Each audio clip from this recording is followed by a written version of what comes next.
Hi, welcome to Team Faith's Insights from the Racetrack with OffRoadViking.com. My name is Chuck Leemaster. Pleasure to be with you today. My question for you today is, how far can you jump a dirt bike? October of 1975, Evel Knievel set a world record when he jumped over 19 Greyhound buses at Kings Island, and for a total of 133 feet. That record would be undefeated for another 19 years until Bubba Blackwell did it in 1999 by going 140 feet.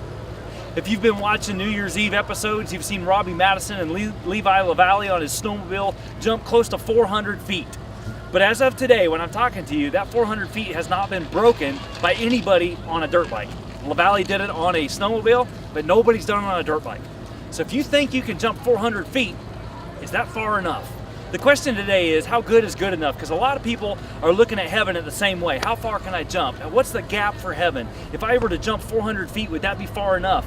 Well, let me tell you, right now I'm standing at Snowshoe, West Virginia at the GNCC race. And my hometown, Nashville, is 533 miles away. If you were to jump from here to Nashville, we all know that's an impossible jump. But when it comes to heaven, that's how most people think.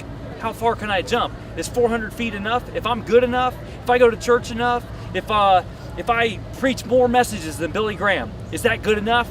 Let me tell you, that's about as good as jumping 400 feet when the distance you actually need to go is 533 miles.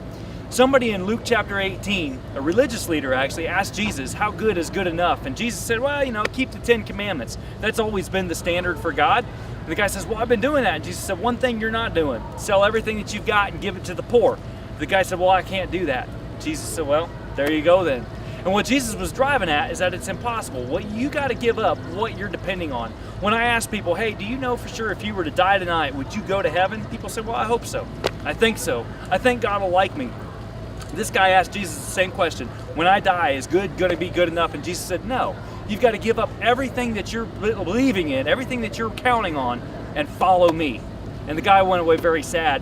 And then people said, well, who in the world can be saved? Because this guy's really rich. He's a religious leader. He's got it all. He's got it figured out. And Jesus said, with man, it's impossible. With God, nothing's impossible. And then Jesus went to the cross and he died for our sins. Our entrance into heaven doesn't depend on what we can do. It depends on what God does and what God already did through Jesus Christ. Until next time, I'm Chuck Leemaster.